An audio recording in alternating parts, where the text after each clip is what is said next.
Howdy YouTube, welcome back. I'm Ryan with StickDulcimer.com. Did you like the way I said that, smarmy? I'm Ryan with StickDulcimer.com. Anyway, we're on to Christmas season here in the US in the Pryor household, and it's time to learn another Christmas song. We have a few already posted. If you are looking to build a repertoire, go check those out here on the YouTube channel, which you can subscribe to. Like the video if you find that it's useful, but also don't forget that over on Facebook and Instagram we exist, and on Facebook there's groups for these types of instruments. If you own a Seagull Merlin or a Strumstick, you might find a collective of people there. So let's get started with today, now that that busy work is out of the way. Today we're doing O Holy Night. And as it looks right here, I have got a download available on the website. See those chords? A download available on the website for you to be able to learn this better. And what's also in that download that's different than some of my other ones is the lyrics with the chords, because I'm not going to get sued for this particular song. It's public domain. What you can do with that is take it to a piano player, a guitar player, someone else, and they can play along with you a lot easier than maybe you have experienced in the past, because they're going to have the same reference point on those chords and lyrics where they belong. It also means that you should be able to sing along and play along to it a lot easier than you would with, say, a Tom Petty song where I am not able to offer the lyrics and the chords together because I don't want to get sued again. All right, so that's a thing that's over on the website for you to go download. But other things you should know about the website are that I have accessories and strings and so forth, but I also have free cheat sheet, key changed guides, and then I have a far more complete and complex, in a good way, chord guide that would be helpful if you could go download, because it keeps the channel going. Isn't that nice? All right, so today I'm using a Seagull Merlin, but this will work for a Strumstick as well. Let's go through first the one finger mentality, one finger chord mentality, then I'll show you a couple of things about the multi-finger version that you should know. And then you can go just tackle this on your own. We may take a moment to think about the chord sheet as well though. So first things first, the single finger version, that's page 1 on this download. The single finger version is just every note on the fret. If you bar it all the way across, you get the chord tonality that you want. In other words, if you're going to play a B minor, which this song is in B minor, you could just bar all the way across here, and then you got it, right? Sorry, I think I said B minor. It's actually in the key of D. Oh, holy night, the stars are brightly shining. So you can see I hit a G chord just by barring all the way across that third fret there. So if you're not familiar with the notes on the instrument, it's D, E, F sharp, G, A, B, C sharp, D. Okay, so if you see the chord symbols on the page, whatever that first letter is, that's where you could be playing. So the corresponding letter goes with the single finger chord. So if it says B minor, again, it's right here. If it says A, it's right here. G, F sharp minor, it would actually just be barring all the way across in the single finger version. I'm gonna let you take it from there. It's relatively self-explanatory, but if it's not, drop a comment down below. I will get back to you, I promise. I watch those things. Now, on to the multi-finger version of this. So it's in the key of D. You can play that open or you can play it closed right here. Boom, boom, boom. More about this in the complete guide. Okay, oh, holy night, the G I play here. Dun, dun, dun, dun, dun, dun, dun, dun. Now I'm gonna go ahead and throw in a couple things here that are not in the guide just so you're aware of them. And that is largely that there's an A7 chord in here. You don't have to play it. You can play an A chord, you can play an A chord here, you can just play it barred. But an A7 chord offers the extra little bit of tension that wants you to push back to the root chord, the tonic chord, which is D. So 5-7 chord, an A7 chord, is played like this. And really all you're doing, if you're used to playing A this way, which is how I often play it, all you're doing is replacing your pinky with your middle finger. So it looks kind of like that. It's a little tricky. It's a bit of a handful, so if you aren't used to playing it, switch between different chords slowly, so. And try that out. Now I do want to point out another little nugget about this particular set of shapes. That move I just made, A7, that's a really common move you would want to add a little flavor to, say, like any pop or country song would have that. And then the other thing about this is I haven't moved my ring finger.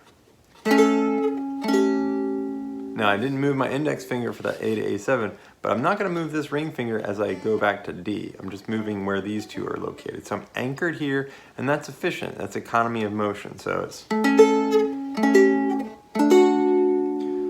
not doing nearly as much moving. My left hand stays anchored exactly where it is. I'm good to go. So it would be, oh, holy night, the stars are brightly shining. It is the night of our dear Savior's birth. That's one way you can do it. Cool?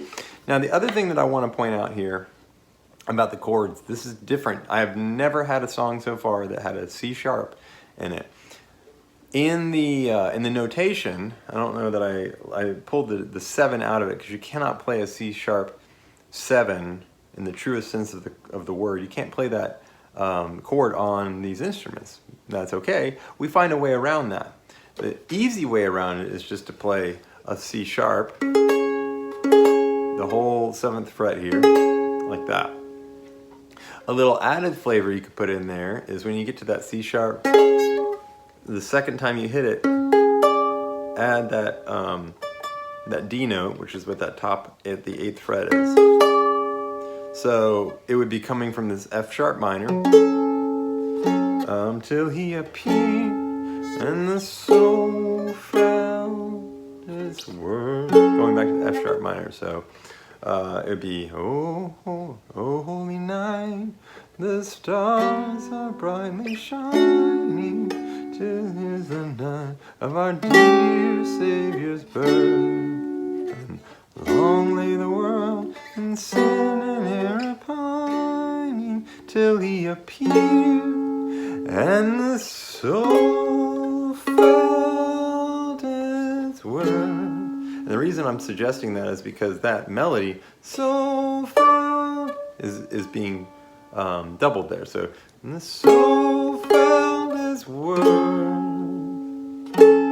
And again, if you are having a hard time borrowing this chord, just go with this thing. And the soul felt its worth. Make it easy on yourself.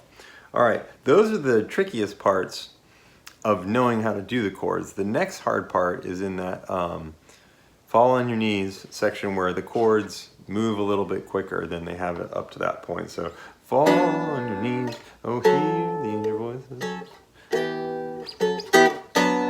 And then it's, oh night divine, oh night when Christ was born. So they're all around in here, they're grouped together really tightly. You're gonna wanna practice that part probably more than the others a little bit slowly, okay? Now, the final word that I have here, we're moving on from multi-finger playing to just knowing what to do with this sheet. I think the sun's a little brighter, but basically, you can see that I've got the chord labeled right above where you should be about to play it. Man, that is bright, isn't it? So F sharp minor, is that the best way to do it? High-tech production here. F sharp minor is above here. I tried to go through and line these up where they should be, but they may not be 100% precise because it's very difficult to get the chord symbol exactly where you would be changing while you're singing. So if you have any questions about that in terms of how to mechanically do it, know that all the chords should change on the beat, give or take. So the beat, the actual feel of the song, I should have said earlier, is in 3. So, oh, holy night. 1, 2, 3, 1, 2, 3, 1, 2, 3. I guess you could count it in 6. 1, 2, 3, 4, 5, 6. 1, 2, 3, 4, 5, 6. Probably most people are going to put it in 3, and if you don't know the difference, don't worry about it. It's very nerdy. Oh, oh, holy night, the stars are brightly shining. So 1, 1, 2, 3, 1, 9. The stars are brightly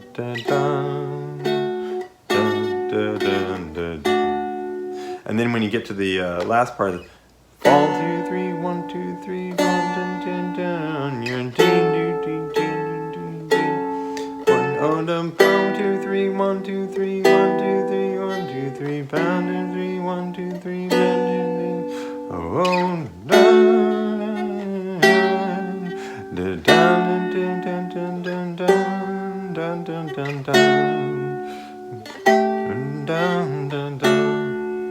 So just to try and recap what I was saying there, the chord will always fall on the downbeat, regardless of kind of how it looks when you're trying to line up the chord with the lyric. That's for those of you who have never used a chord lyric sheet before. That's kind of how it works. Again, it's an approximation. Okay, hopefully that was all helpful. Again, I'm Ryan with stickdulcimer.com. Before you go, quickly, subscribe if you would. Hit like, comment that you found this helpful. It's really a big deal. I know you probably don't deal with algorithms, but the YouTube one likes it when that stuff happens. Also, go over to Facebook and Instagram, become a friend over there, and don't forget to go over to the website, get this download, get the free ones that are over there as well. It really helps me out, gives me encouragement, but also keeps me able to pay for these things, right? Okay, thanks.